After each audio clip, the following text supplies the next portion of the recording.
ഇത്തരത്തിലുള്ള ചിന്താ സായാഹ്നങ്ങൾ എന്ന രീതിയിൽ ഭാരതത്തിലും പുറത്തുമായിട്ട് അനേകം പരിപാടികൾ സംഘം നിശ്ചയിക്കുകയും നടപ്പിലാക്കുകയും ചെയ്യുന്നത്. ഈ പ്രമുഖ വ്യക്തികൾ പങ്കെടുക്കുന്ന പരിപാടികൾ ഭാരതത്തിലെ മെട്രോ നഗരങ്ങളായിട്ടുള്ള ഡൽഹി, മുംബൈ, കൽക്കത്ത, ബാംഗ്ലൂർ എന്നിവിടങ്ങളിൽ 3 ദിവസം നീണ്ടു നിൽക്കുന്ന കാര്യക്രമമായിട്ടാണ് സംഘടിപ്പിക്കപ്പെട്ടത്. നമ്മളിൽ ചിലരെങ്കിലും അതിൻ്റെ വീഡിയോ യൂട്യൂബിലും മറ്റുമായിട്ട് കണ്ടിട്ടുണ്ടാവും. 3 ദിവസം നീണ്ടു നിൽക്കുന്ന പരിപാടികളായിട്ടാണ്. അതിൽ പങ്കെടുത്ത ചിലരും ഈ കൂട്ടത്തിലുണ്ടാവും എന്ന് ഞാൻ അനുമാനിക്കുന്നു. അതിനുശേഷം പ്രധാനപ്പെട്ട നഗരങ്ങളിൽ 3 മണിക്കൂർ നീണ്ടു നിൽക്കുന്ന രീതിയിൽ പരംപൂജനീയ സർസംഘ് ചാലക് ഡോക്ടർ മോഹൻജി ഭഗവത് നേരിട്ട് പങ്കെടുക്കുന്ന കാര്യക്രമങ്ങൾ എന്ന നിലയിൽ നമ്മൾ നിശ്ചയിച്ച പരിപാടികളിൽ ഒന്നാണ്. കേരളത്തിൽ അത്തരത്തിലുള്ള 2 പരിപാടികളാണ് നിശ്ചയിച്ചത്. അതിലൊന്ന് ഇന്നലെ 13-ാം തീയതി തിരുവനന്തപുരത്ത് കേരളത്തിൻ്റെ തലസ്ഥാന നഗരിയിൽ നടന്നു കഴിഞ്ഞു. സാംസ്കാരിക തലസ്ഥാന നഗരിയായിട്ടുള്ള തൃശ്ശൂർ പേരൂരിൽ ഇന്ന് അത് നടക്കുകയാണ്. ഈ പരിപാടിയുടെ ഒരു സ്വഭാവം നമുക്ക് ലഭിച്ച ക്ഷണപത്രത്തിലൂടെ നമ്മൾ അറിഞ്ഞിട്ടുണ്ടാവും. എന്നാലും ഒന്ന് നമ്മുടെ അറിവിലേക്കായിട്ട് ഞാനിവിടെ പങ്കുവയ്ക്കുകയാണ്. കൃത്യം 4:30 പരംപൂജനീയ സർസംഘ് ചാലക് വേദിയിലേക്ക് എത്തും. ഭാരതമാതാവിൻ്റെ ചിത്രത്തിന് മുമ്പിൽ പുഷ്പാർച്ചന നടത്തി അദ്ദേഹം സീറ്റിലേക്ക് എത്തുന്നതോടുകൂടി തന്നെ നമ്മൾ വന്ദേ മാതരം ആലപിക്കുന്നുണ്ടാവും. വന്ദേ മാതരത്തിൻ്റെ 180-ാം വാർഷികം ആഘോഷിക്കപ്പെടുന്ന ഒരു സമയമാണ്. ആ സമയത്ത് വന്ദേ മാതര ആലാപനത്തിനായിട്ട് മുഴുവൻ അതിഥികളും എഴുന്നേറ്റ് നിൽക്കണം എന്ന് ഞാൻ അഭ്യർത്ഥിക്കുകയാണ്. അതിനുശേഷം ഒരു ഫോർമൽ ഇൻട്രൊഡക്ഷൻ ആൻഡ് വെൽക്കം എന്നുള്ള രീതിയിൽ ഒരു സ്വാഗതം പറഞ്ഞു കഴിഞ്ഞാൽ പിന്നീട് അദ്ദേഹം 50 മിനിറ്റ് മുതൽ 60 മിനിറ്റ് വരെ നീണ്ടു നിൽക്കുന്ന അദ്ദേഹത്തിൻ്റെ ഒരു പ്രസൻറ്റേഷൻ, പരംപൂജനീയ സർസംഘ് ചാലകിൻ്റെ ഒരു പ്രസൻറ്റേഷൻ ഉണ്ടായിരിക്കും. അതിനുശേഷം നമുക്കൊരു ബയോ ബ്രേക്ക് എന്നുള്ള നിലയിൽ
RSS സംഘചാലക് ഡോക്ടർ മോഹൻ ഭാഗവത് തൃശൂരിൽ ഹയാത്ത് റീജൻസിയിൽ RSS പ്രവർത്തനത്തിന്റെ 100 വർഷങ്ങൾ എന്ന വിഷയത്തിൽ പ്രഭാഷണം നടത്തുന്നതിന്റെ ഭാഗമായി അവിടെ എത്തിച്ചേരുന്നതിന്റെ തത്സമയ ദൃശ്യങ്ങളാണ് നമ്മൾ കണ്ടത്. വീണ്ടും വാർത്തകളിലേക്ക്. ബംഗ്ലാദേശ് ഭരണകൂടത്തിനെതിരെ തെരുവിലിറങ്ങി ഹിന്ദു വിദ്യാർത്ഥികൾ. ധാക്കയിലെ ജഗന്നാഥ് സർവകലാശാലയിലാണ് ഹിന്ദു വിദ്യാർത്ഥികളുടെ പന്തം കൊളുത്തി പ്രകടനം നടന്നത്. ശ്രീരാമ ശില്പ നിർമ്മിതി തടഞ്ഞ ബംഗ്ലാദേശ് സർക്കാർ നടപടിക്കെതിരെയായിരുന്നു വിദ്യാർത്ഥികളുടെ പന്തം കൊളുത്തി പ്രകടനം. ശ്രീരാമ വിഗ്രഹ നിർമ്മാണം തടഞ്ഞ ബംഗ്ലാദേശ് സർക്കാർ നടപടിക്കെതിരെ പ്രതിഷേധം ശക്തമാകുന്നു. ശ്രീരാമനെ അപമാനിക്കാൻ ആരെയും അനുവദിക്കില്ലെന്ന് ധാക്ക ജഗന്നാഥ് സർവകലാശാലയിലെ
പോയി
ഗ്രൗണ്ട് റിയാലിറ്റീസ് അടുത്തറിയാവുന്ന ഒരു കാര്യകർത്താവാണ് മോഹൻജി.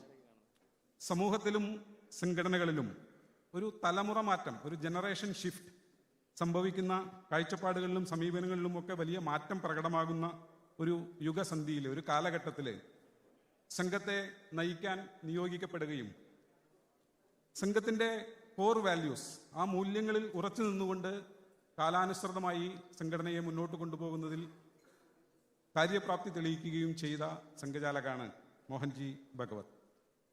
അദ്ദേഹം നല്ലൊരു വായനക്കാരനാണ്, ഒറേഷ്യസ് റീഡറാണ്, ഉജ്ജ്വലനായിട്ടുള്ള വാഗ്മിയാണ്, നല്ലൊരു ഒറേറ്ററാണ്.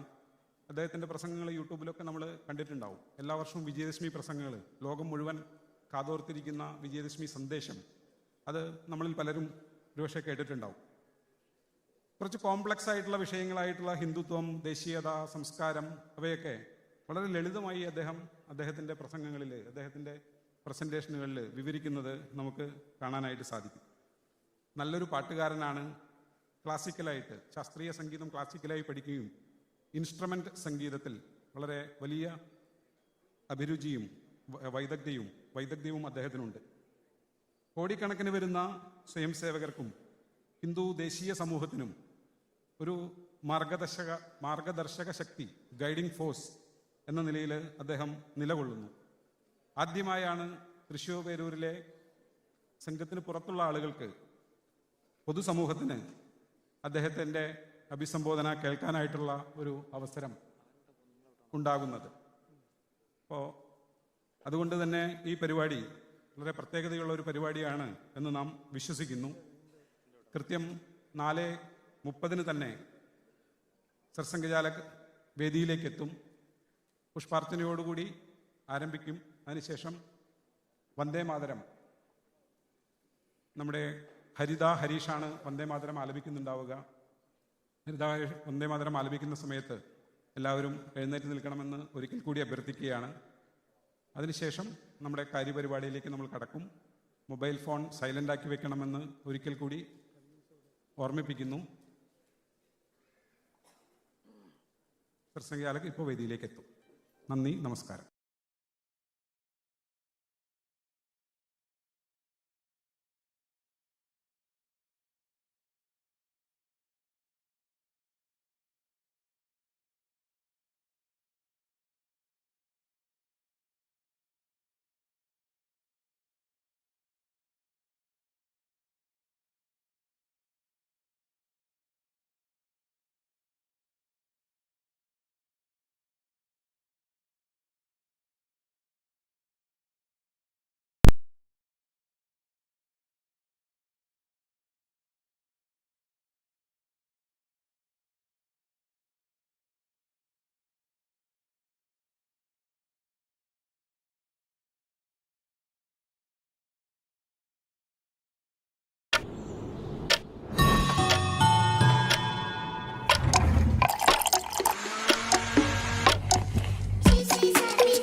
Namaskar and good evening.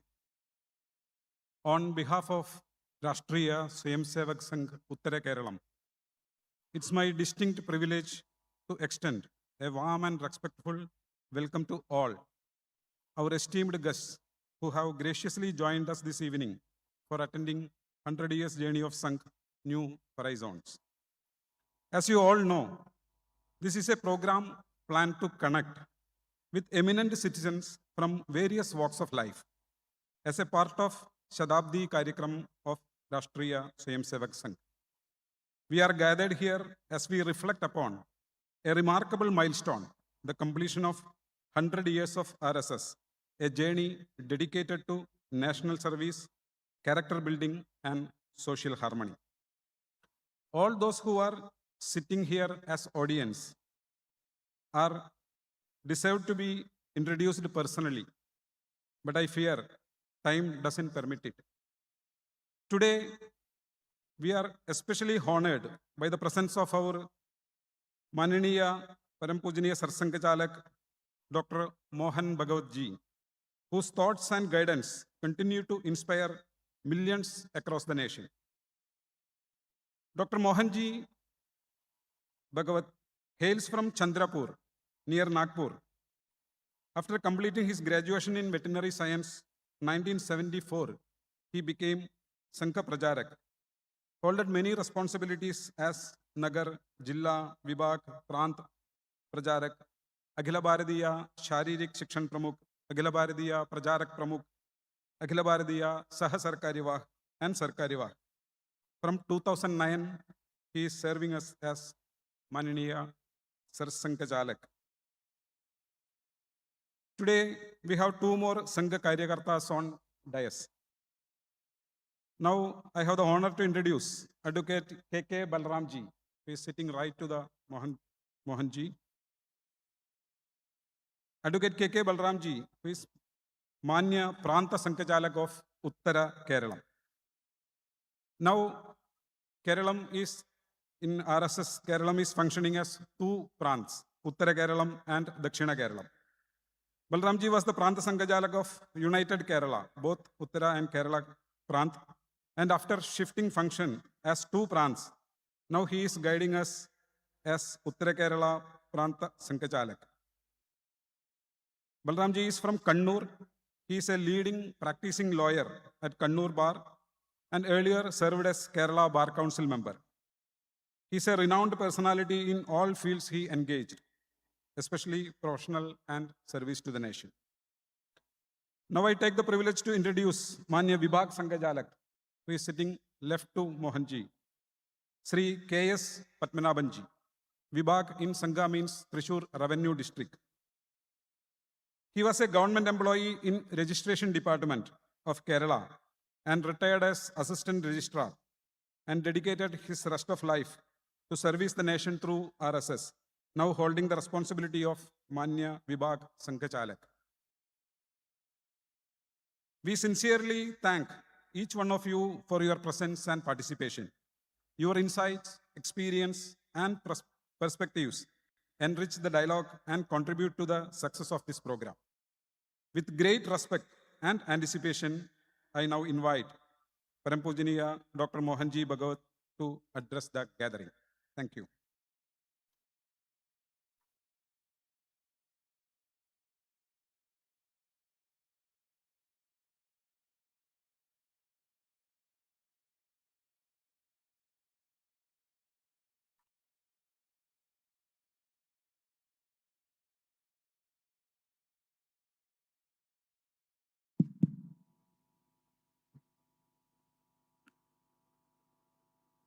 माननीय प्रांत संघ चालक जी, माननीय विभाग संघ चालक जी, and the august and illustrious audience present here in this hall.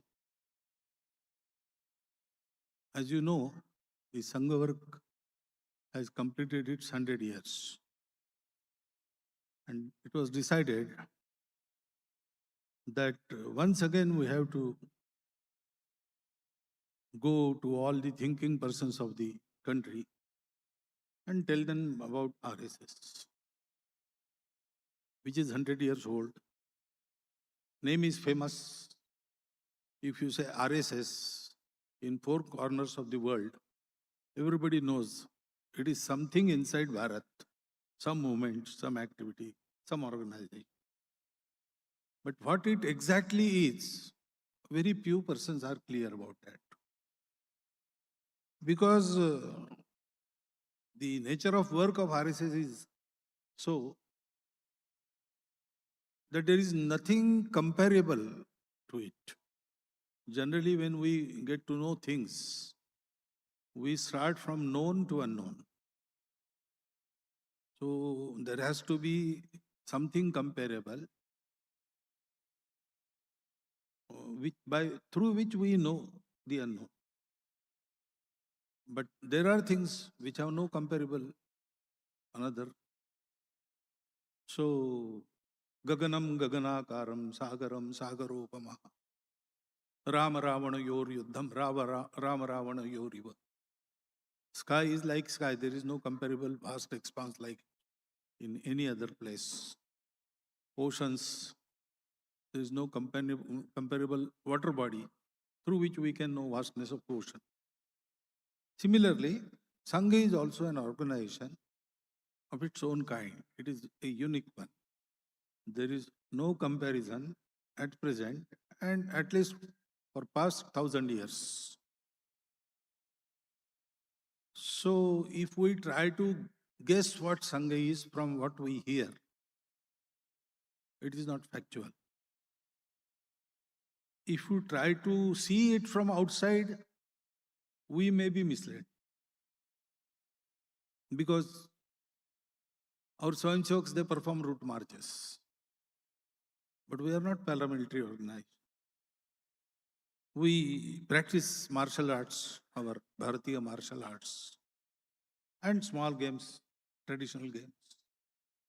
But we are not a all India gymnasium.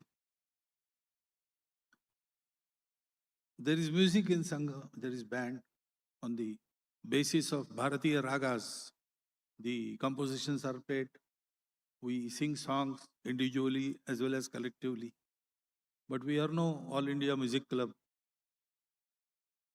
So the appearances may give you something else. It is our activity, but that is not the purpose. These activities are helpful for the purpose. And activities is not Sangha, spirit is Sangha. So to best way to know Sangha is to come inside. See it from inside. There is no formal membership. Door is always open. Anybody can come, stay. And if their sweet will permits, can stay lifelong or can go out. One needs no permission to enter Sangha. Just come, see our programs, see our Swayamsevaks, see their families, how they behave, how they think, and form that opinion. But to go to this tasting of Sangha, one must be assured that there is nothing harmful. If I want to taste a powder, white, it may be powdered sugar or it may be cyanide. If I am assured that it is not cyanide, then I will try to taste it. So my job is to give you information so that about Sangha there are so many misunderstandings. People say that Sangha is the largest voluntary organization in the world. But Sangha is also most misunderstood organization in the world. And therefore there is an unnecessary apprehension in public mind.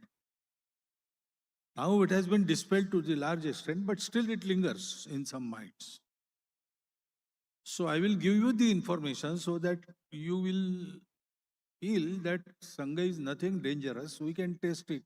If we like it, we can accept it. If we don't, we can reject it. The apprehensions are there because many movements, many organizations, many activities, through the stream of time, they travel. And they have to always face the contemporary situations. So one way is to see the things in context. But what we see is true only till that context exists. It doesn't give you the true picture. What is constant beyond the context, that is the real nature of that activity, that organization. Due to such contexts and due to some malicious propaganda,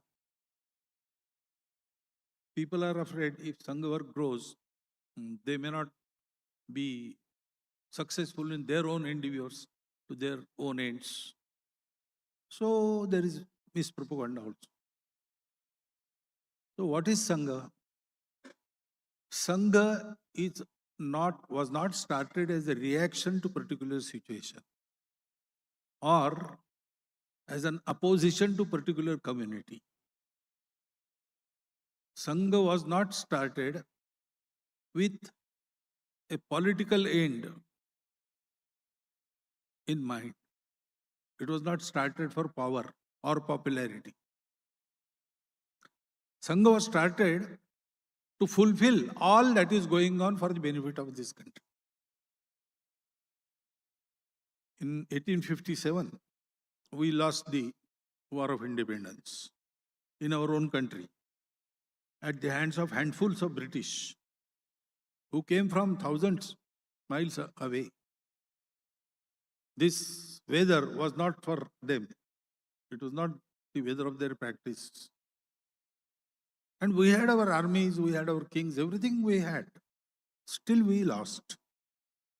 So that started the brainstorming in our society. And as a result, 4 streams came out to prepare the country to get the independence and to achieve the glory which it deserves. That 4 streams were, one was continue the same thing. We have fought once and lost, but it's not the last battle. We will prepare again, take arms, and drive the British away. So the revolutionary stream started immediately after 1857. And then it continued till Subhash Chandra Bose died, or is said to die in that accident, plane accident. And then we got independence in 1947. So there was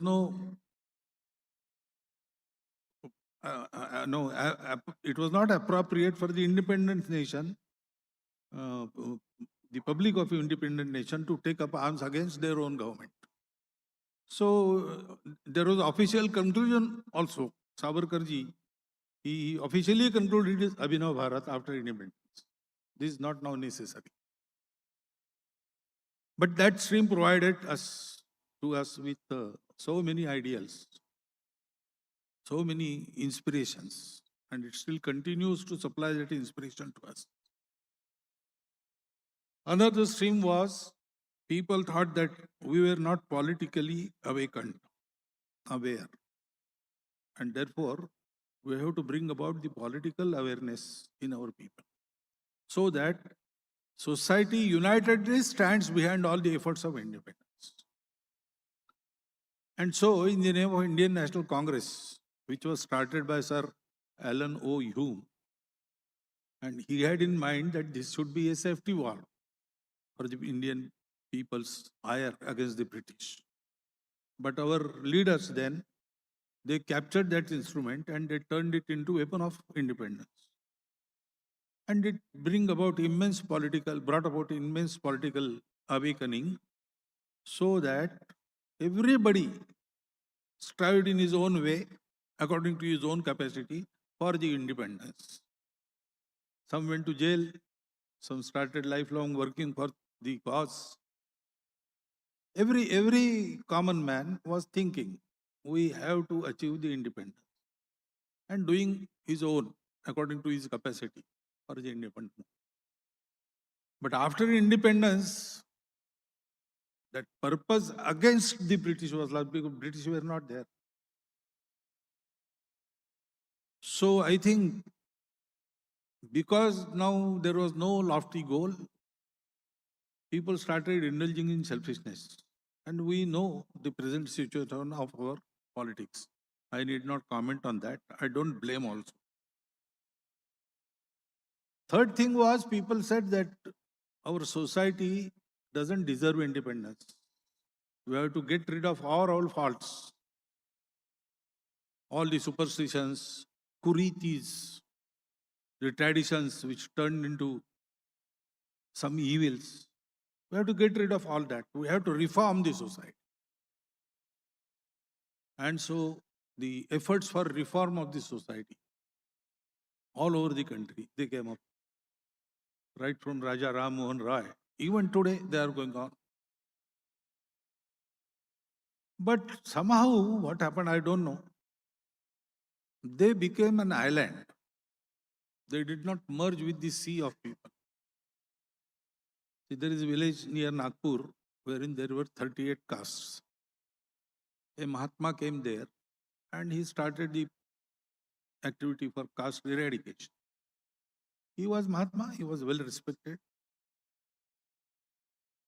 His mandir is there now. This is 150 years back. His samadhi is there. There is a mela annual. Everybody respects him even now. But caste eradication did not take place. Today there are 38 castes like they were 150 years before. And there is 39 castes of the people who do not believe in caste. So, sort of island it was. Why it happened, I don't know, but it is what it is. And fourth was go back to the roots. Understand what our tradition says, what our scriptures say.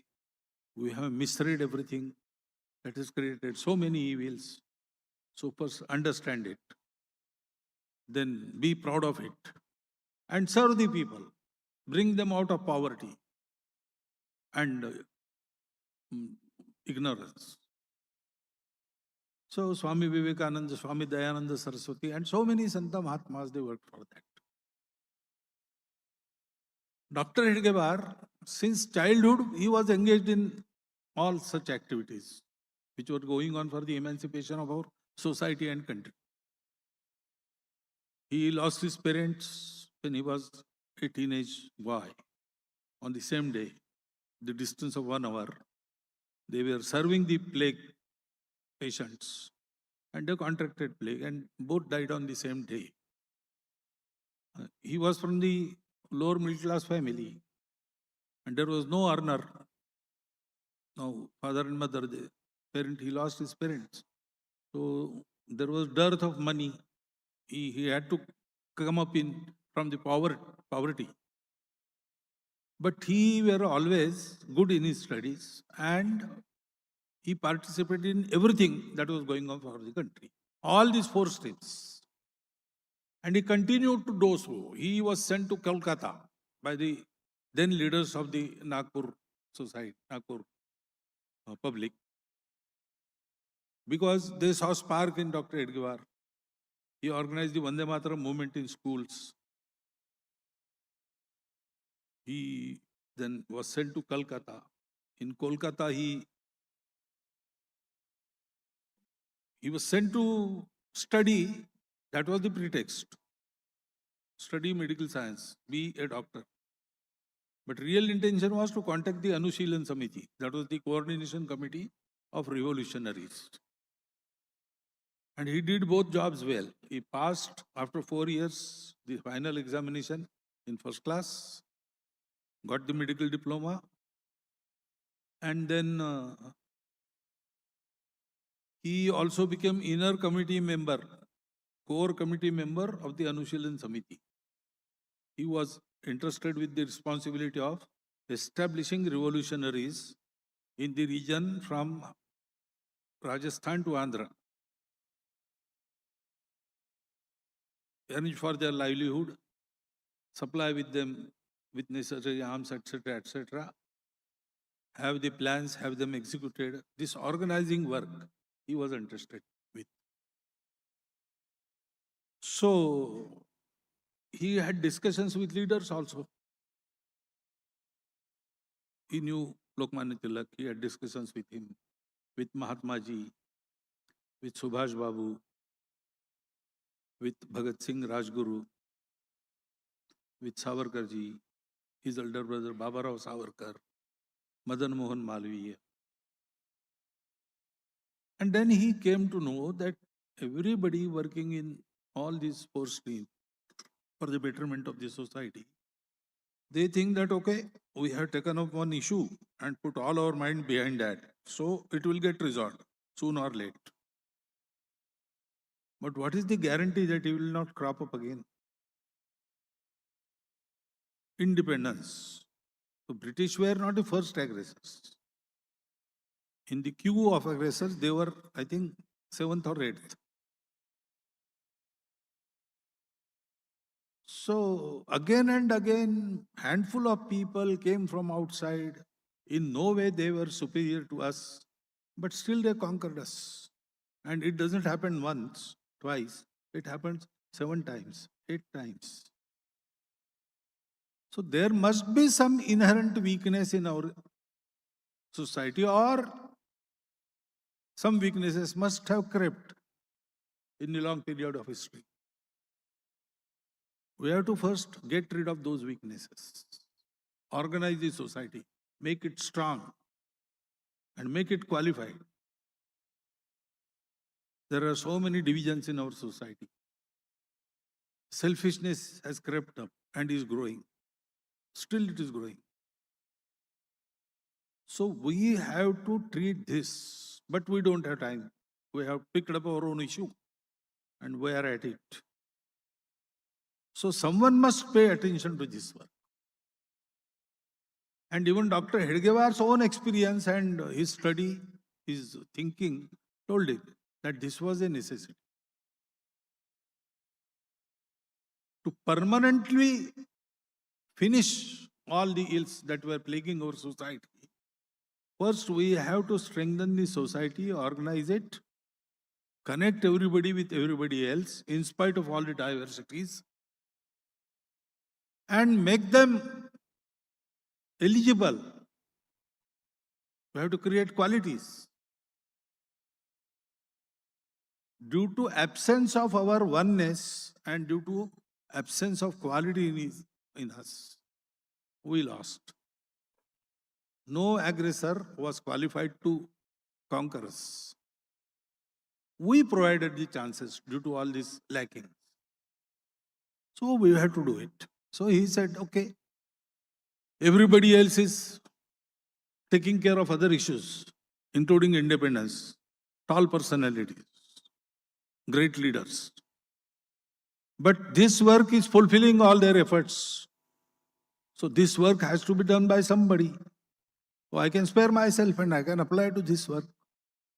So for about 8 to 10 years, he experimented. How can we create oneness in this society with so many castes, so many religions, so many languages, so many ways of living? There is much diversity, but we stayed as one people in this country for eons of time. So we are continuing as one country, but we have lost that feeling. It is there inside somewhere. We have to awaken it. So what is the formula? And then he realized that we are all Hindus. Hindu is our national ethos.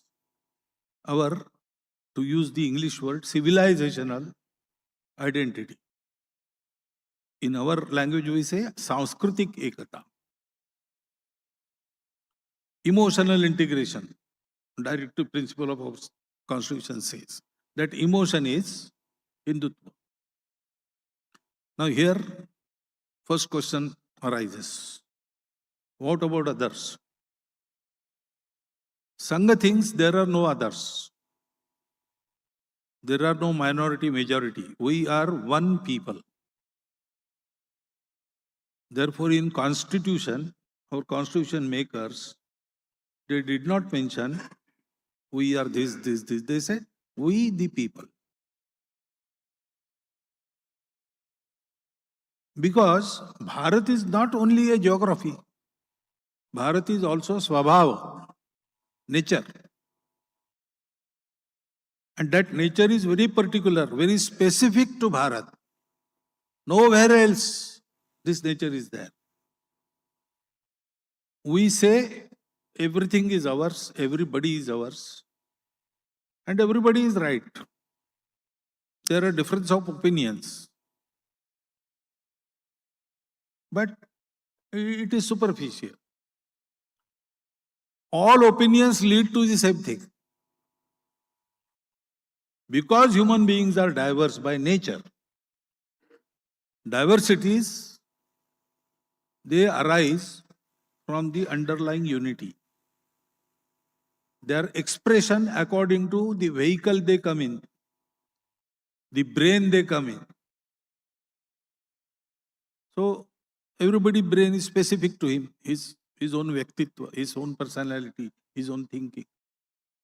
So in different ways, people express the same truth. Ekam sat, vipraha bahudha vadanti. And nobody is wrong. Ruchinam vaichitriat, due to difference in tastes. Ruju kutil nana pathayuta. Straightforward or crooked ways. Crooked not in sense of crookedness, just zigzag ways, shortcuts or long roads. All these diversities are there due to difference of taste. Nrunam eko gamya. Human beings have only one goal. Tvam asi. Oh God, you are the only goal. Payasam arnavaiva. Like water that falls everywhere on the land, on earth, will ultimately go to ocean. That is the central feature of our society, traditionally coming to us as a heritage. That is Bharat.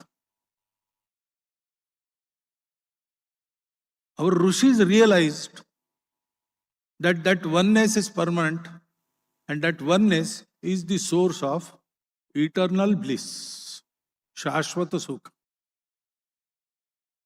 And therefore, naturally, it becomes the aim for all mankind to live, to realize that oneness, so that we can be eternally blissful. And also, when we realize oneness, everything becomes ours. All is one. Vasudhaiva Kutumbakam. Because then our day-to-day relations do not become contract. You benefit me, I will benefit you. If you don't benefit me, I will ignore you. If you come and do something that will harm me, I will finish you. This contractual relation is not there. We are actually connected. We are one. And the science also supports now. Consciousness studies say consciousness is universal. It is not local.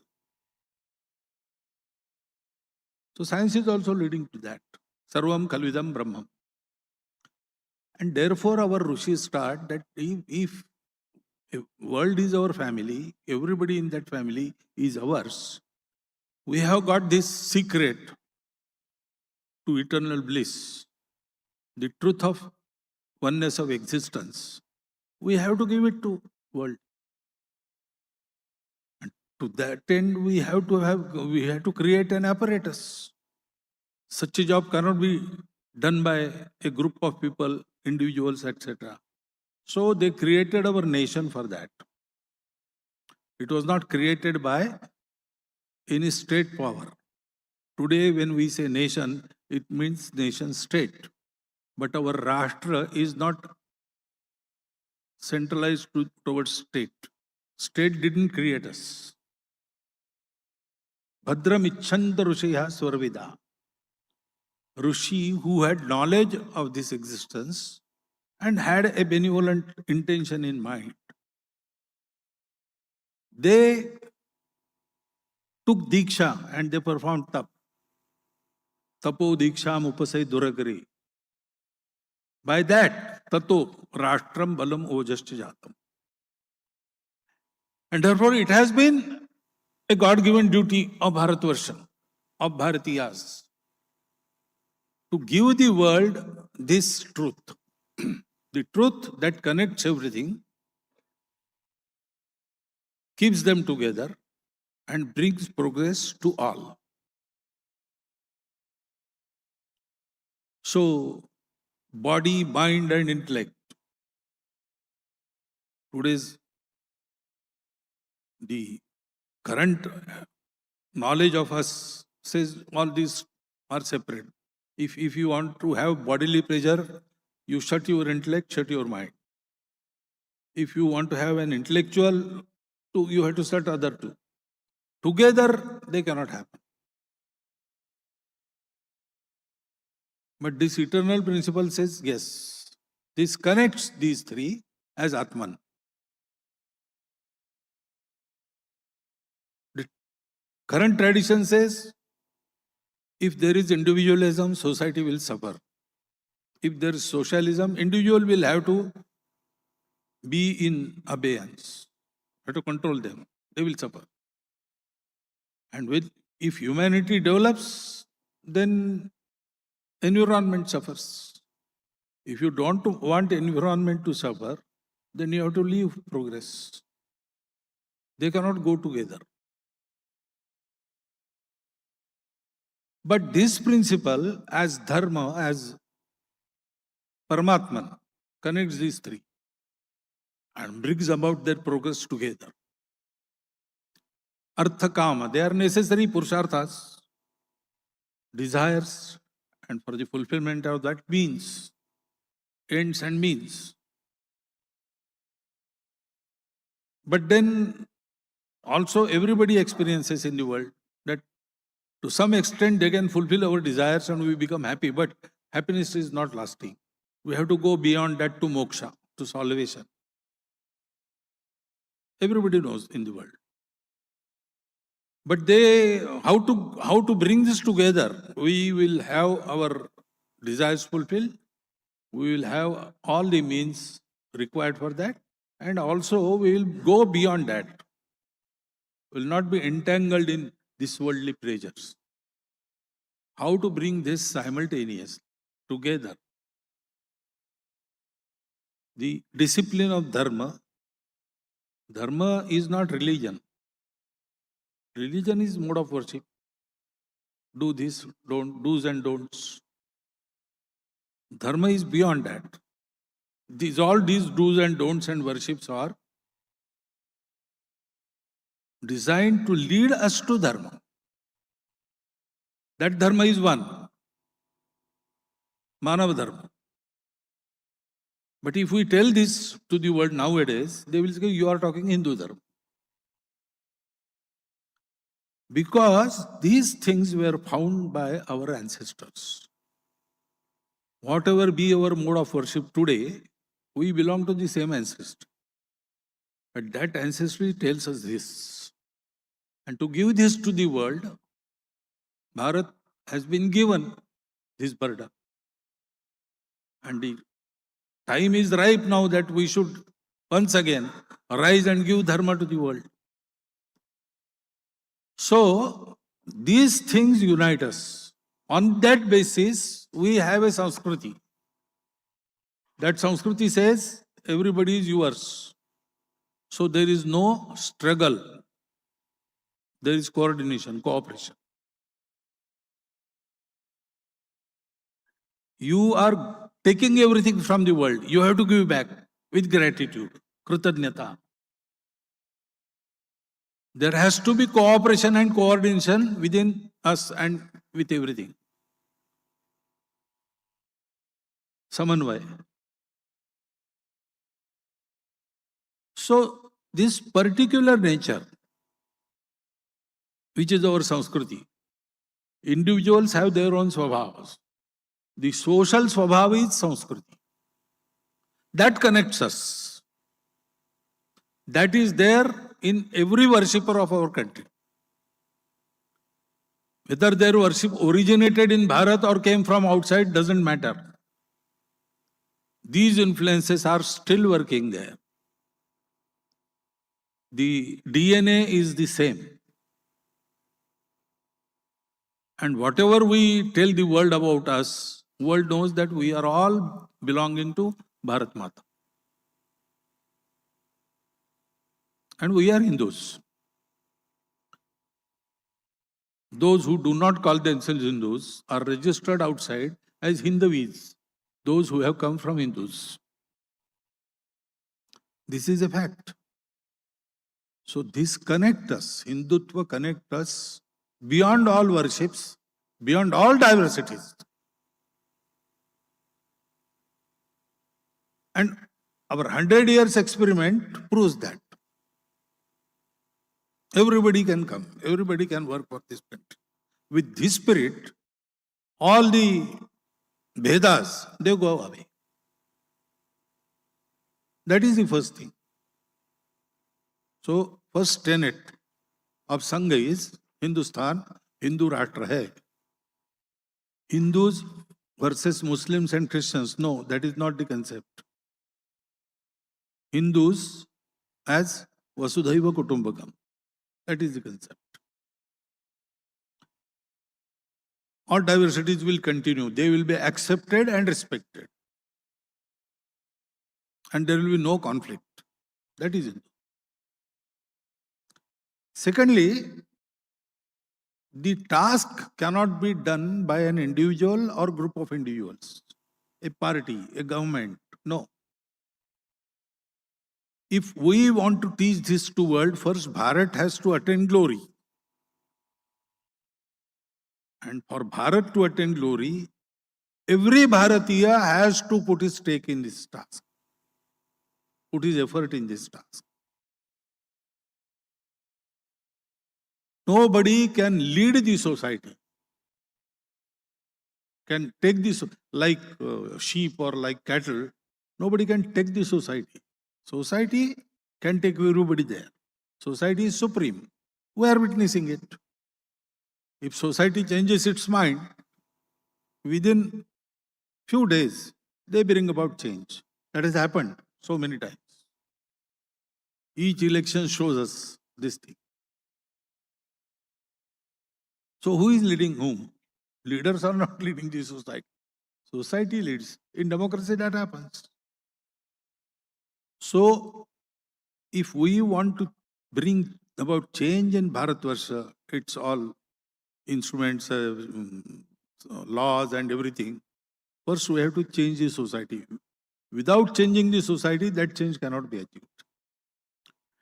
And to change that society, we have to create an atmosphere of change, because every individual in social life, he doesn't think, he follows. There are trendsetters, he follows the trendsetters. He follows the fashion setters. So, the individuals who are transparent, who are good persons, who are in live contact with the society, day-to-day contact, and society believes them, who are honest, and they have a sole goal in mind that they have to work for the country, live for the country. If such individuals are there in every mohalla and every village, then by their doing, that atmosphere will be created in which change will be brought about in the society, which will ultimately lead to change in everything. So Sangha started with this goal of Vyakti Nirman, creating such individuals. Read Swadeshi Samaj, written by Rabindranath Tagore. He has clearly mentioned this so many years before Sangha was founded. The idea with which Sangha is working is not new. It is not our own original idea. We have borrowed it from the society, its tradition, its thinking, all the tumult that was going on, all the churning that was going on in Bharat. The same conclusion to which everybody has arrived. So you can read Mahatma Ji, you can read Tilak Ji, you can read Subhash Babu, Dr. Ambedkar, Madan Mohan Malviya Ji, even Nehru Ji. You will find these things somewhere in their literature. Sangha has come to fulfill, not to destroy. So Sangha is working. Sangha does only one thing, create such individuals. And it is very time-consuming work. And we have to focus fully to it. Forgetting what is going on in the world, we have to apply ourselves to creating the individuals. So actually bringing about change cannot be undertaken by Sangha. And Sangha doesn't claim to do so.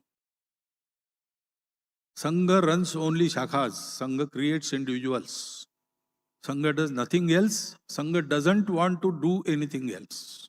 If this work is completed, every individual in your society, he gets prepared, then all work stops. We don't want to do anything else afterwards. Then how that change happens? It happens because the created individuals, they do everything else. Sangha as Sangha doesn't work anywhere else. But Sangha Swayam Sevaks, they go everywhere and they work in everything. Because they have been trained to serve the society. Whatever they do there is their own. Sangha doesn't take the credit. If unfortunately, due to Swansuk's mistakes, there is some discredit, we have to own it because the product was from our side, our factory.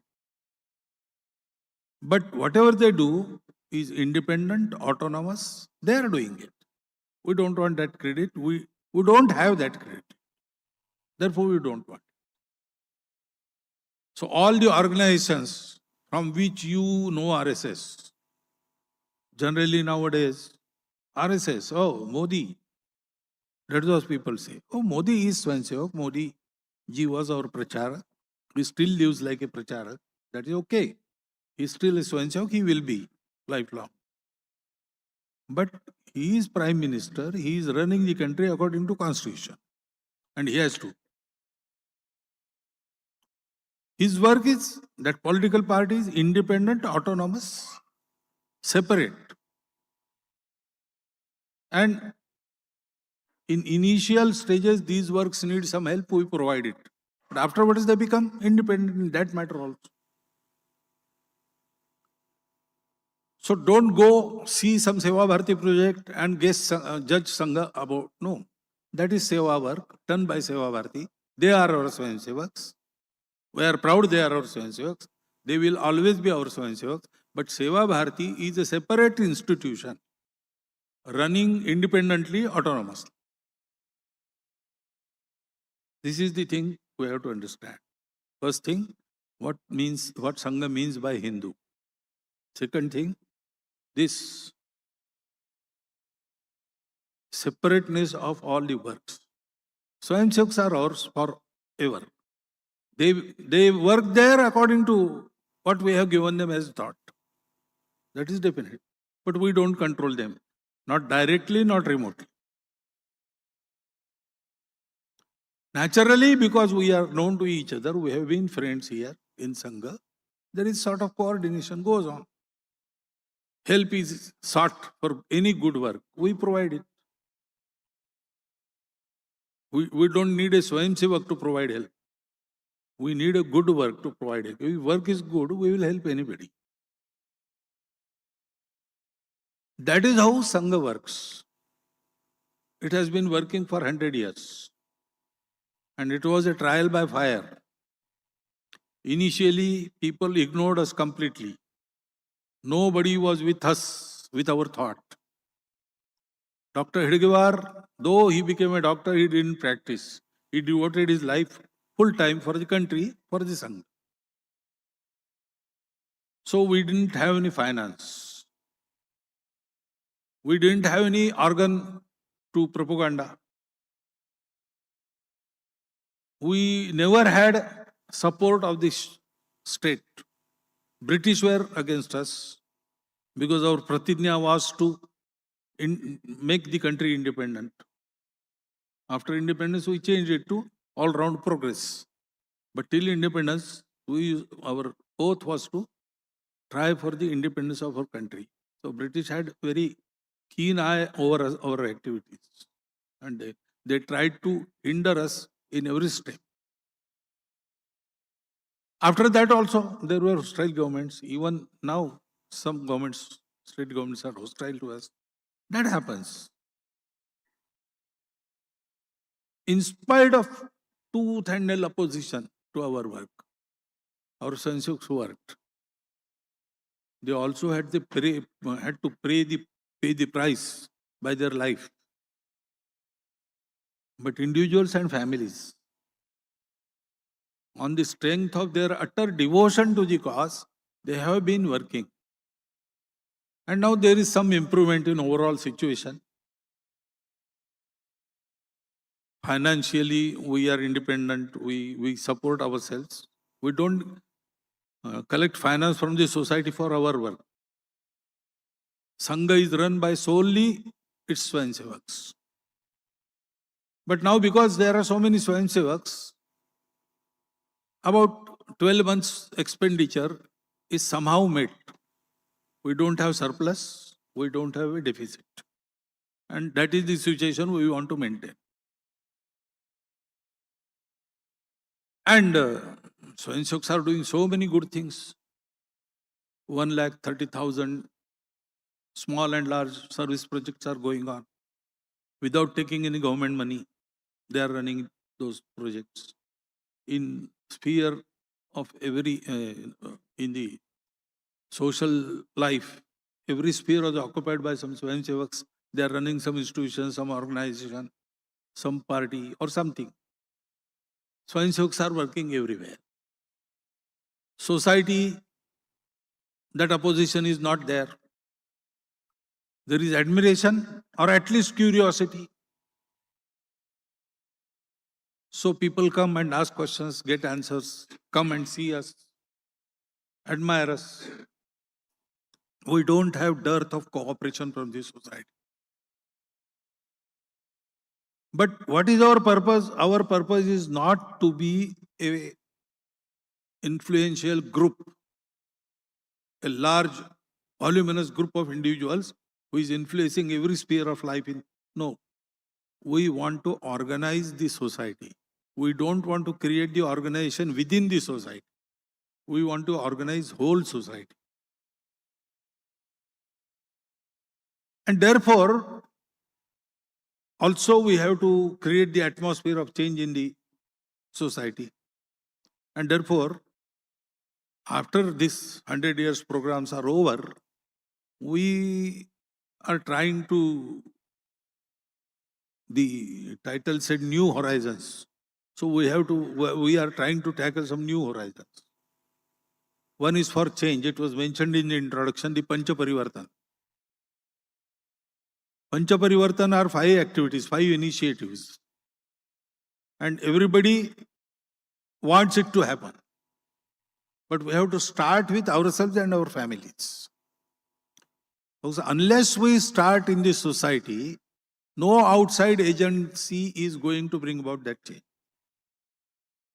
These small actions, for example, for environment, so much thinking is going on and there are so many schemes, do this, do that, very large things. But common people cannot do anything in that. But small things like saving water, small things like get plastic eradicated from our families, we can contribute in a significant way. And that has to be done. If that is done, society says no plastic, then slowly governments will be saying no plastic. Now, everybody says there should not be plastic on the international level. But in my home, I am using all the plastic utensils. So people who have got vested interest in keeping plastic alive, they are assured, okay, they will talk like this, but they are not doing it. To bring about the change, Mahatma Ji said, be the change that you want to bring about. We have to start from our own home. Plastic. That is one initiative. I do not want to describe all the 5 because it has been a subject of discussion over the last 2 years. And in some way, it must have reached your ears, I think so. Otherwise, even after this program, our Swayamsevaks will tell you, we are going to take this to society. First, we will start this with our Swayamsevaks and their families. And we will extend it to the society. That is one thing. Second thing, we are going outside and do a sort of outreach to world humanity. Because the world humanity has got very bad picture about us. Bharat, Hindu and Sangha. So we want to reach out and we want to tell the people what we are. Such initiatives have already started and we are getting good response. Thirdly, now I explained you, Hindu includes everyone, including Muslims and Christians, Jews and Parsis, all. But when we say Hindu, some Muslim thinks that they will lose their Islam by calling themselves Hindu. That is not true. Actually, they were called Hindu. Hindu Muslims. That was the Hindu Christians, Hindu Christians. But somehow, the thought that if we want to become one, we have to be alike. Uniformity is a must for unity, took hold. And therefore, if we are not uniform, then we are separate. That thing happened. That took root in our minds. And that is still going on. That is wrong. Diversity is a very natural thing for human beings. Nature has created us to be diverse. That diversity is a decoration of our underlying unity. We have to understand this and respect and accept. For that, if you have to respect and aspect, in two situations, we accept. One is, we know that in spite of this, we are one. We accept. Or, we are so weak that there is no other way we have to accept. That is not real unity. All are strong and can indulge themselves in conflict, but they do not, because they think we are strong, we have to help each other, because we are one.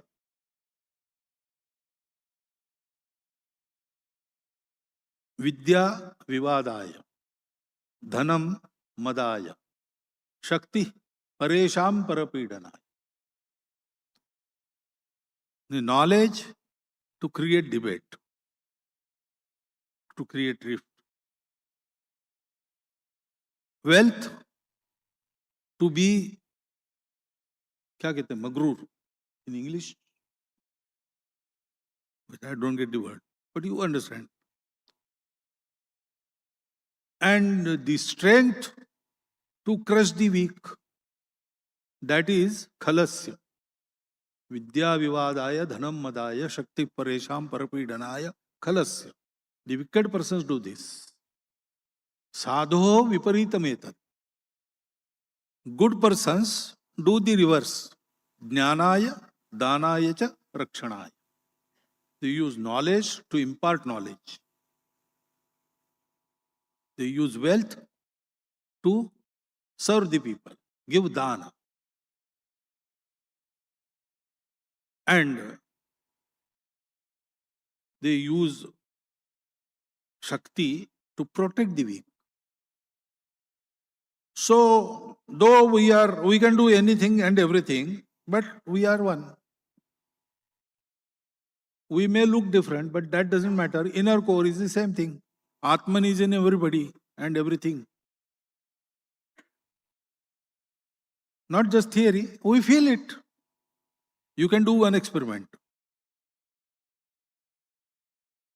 Try to take your meal when some hungry person is standing before you and asking for alms.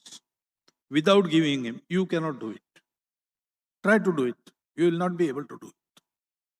You will either drive him away or give him something, or you will just turn back, close the door, and inside you will eat alone. But you cannot see a person, hungry person, standing before you and you are taking your meal. That cannot happen. Why? Because there is oneness. That oneness acts. To realize this, we have to get our society organized. So now, in those who called ourselves Hindus, they are accepting some. Some are still opposing, but that opposition is lip deep, not heart deep. They know Sangha. So they help also. So others who are apprehensive about RSS, we have to reach them and have dialogue. That process has also started. The dialogue is not some accord or nothing like that. Just we are one. We have to be together, live together, stay together. Though we do not look alike, we do not act alike, we do not think alike, we do not worship alike. Our living ways are different. We are one. And we must live with coordination and cooperation without offending each other's sensibilities. That we have to establish. For that, dialogue is a must. That we have started. And then carry this legacy of our ancestors to the young generation. Various initiatives are going on already by various institutions, Santa Mahatmas, thinking persons. We will also contribute to that, help them start our own initiatives.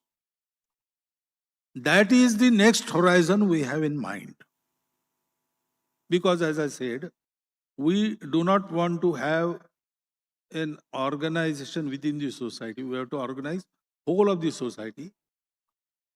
And we want nothing else except Bharat's glory. In fact, in our daily prarthana, we say this. Vijay Trichana Samhata Karishakti Vidhayasya Dharmasya Samrakshana Param Vaibhavam Netumetat Swarashtra. With the collective strength of the whole society, protecting our dharma, the dharma I mentioned, not worship, protecting our dharma, we have to take our land to supreme glory. Bharat Mata Param Vaibhavam. That is the only thing we have in mind. Tera Vaibhav Amar Rahe Ma, Hum Din Char Rahe Na Rahe. We may live or die, but you must live, you must prosper. Or a popular film song, Hum Rahe Ya Na Rahe. Hindi song, Bharat Ye Rehna Chahiye. That is the only heartfelt wish of every Swayamsevak. To that end he works. He gets nothing, he gives everything. We even don't say thank you to him. He doesn't want that. It is our duty, it is our dharma, and we have to do it. This is how Sangha is going on. Now, if you want to see whether it is so or not, you can come to Sangha anytime. See us from within and decide for yourselves. I don't ask you to believe my words. Whether what I have described is so or not, you can test. You have to. Don't go on hearsay. Don't go on perception or propaganda or narratives. Come and see us from within. All doors are open. There are no doors actually. There is no formal entry fee or membership, something like that. You can just come. You can see Sangha Swayamsevaks, Sangha families, Sangha programs. And you will get that feel of Sangha. How sweet sugar is, books can be written about it. But unless you take half spoonful of sugar and taste it, you don't know actually. You have to taste the Sangha. Then you can decide for yourself. Whatever your impression is, you can act on that. Even if you oppose us, we would like you to oppose us on the basis of facts. Not on the basis of perception, propaganda, hearsay. No. On the basis of facts. Because if you do that, it will be a contribution to our work. We can improve ourselves. So this is the appeal. You can come and see Sangha from inside, and then if you like, you can be part of our Shakha, Swayamsevak. Take the responsibility and work for Sangha. If that is not possible, daily 1 hour Shakha, and you have to have uniform and all these things. If something you feel that this is not possible for me, okay. Then there are so many activities going on by Swayamsevaks. There are gatividhis which bring about transformation in society by the programs which are unopposed in our society. Panchaparivartan activities. There are so many organizations in which Swayamsevaks work. You can be part of that outer circle. Independent, autonomously working outer circle. Or you can just be our well-wisher. Help us from time to time. Come and see and say buck up, keep on, go on. Like that, encourage us. Help us. Or, though you do not want to directly help us, you can participate in any good work. So much seva is going on. There are so many wants of the society and there are so many problems of the society. We are asking our Swayamsevaks to go mingle in their township vastis, areas and their villages to see what is lacking where and take everybody together and see what they can do on their own to fulfill that gap, to solve that problem. We are also asking the society leaders to sit together each 3 months in Sadbhavana Baitak and think and exchange views how they proceed to improve their own society. And then how we together can improve our area and how we together can improve the weaker constituents of our society in our area. In that you can participate. Or okay, even if this is not possible, there is fifth option. You can work with a good intention for the betterment of the society selflessly and honestly. If you are doing that, then you don't require to be a formal member of Sangha. Even if you don't know RSS, we consider you as our Swayamsevak. Because what is a Swayamsevak? There is no membership in RSS. Sangha is not a technical thing. Sangha is life. A behavior in particular, a person who is honest, transparent character, and utilizes his energies for the betterment of all. That is Swayamsevak. So, Sri Vinoba Bhave once told our second Sarsanghjalak, Guruji, he said, Guruji, I am Asabhya Sabhya of your Sangha. Asabhya in Marathi means uncivilized, but that is second meaning. Asabhya actually means those who don't come to Sabha. They are not visible in the congregations, in the meetings. But they are living as one should live. One member of that Sabha should have a particular thing in his life. All those things are there. So he said that I am not actually in RSS, but I am your Swayamsevak. So you can also be Asabhya Sabhya. There are so many. Sajjana Shakti. 40 times bigger than Durjana Shakti. That is the situation today. We also will try to network this Sajjana Shakti. They need not be supporters of Sangha. They can follow any other ideology. Okay, but they are honest. They have good of the people in mind and they are working selflessly. Then we consider he is part of our larger organization. You can be that. But as I said, please do come, see us, understand us, and then decide. And if you decide favorably, then there are these 5 options. So with this, I end my discourse today because I have to answer your questions. So after half an hour break, we'll start that question answer session. I think I have given.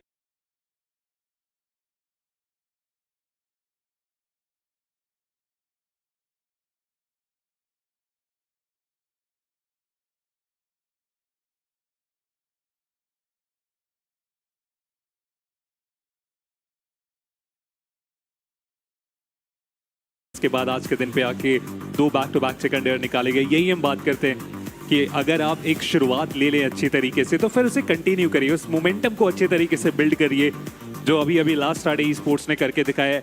ये भी try करेंगे कि उसी momentum के साथ अगले match में अच्छे खासे फिनिशर निकाले, क्योंकि क्लाइंब तो बहुत कमाल का हुआ, कुछ कार्य रह चुका है और उसके लिए हम चलते हैं अगले मुकाबले की तरफ और देखते हैं कि और कितने अच्छे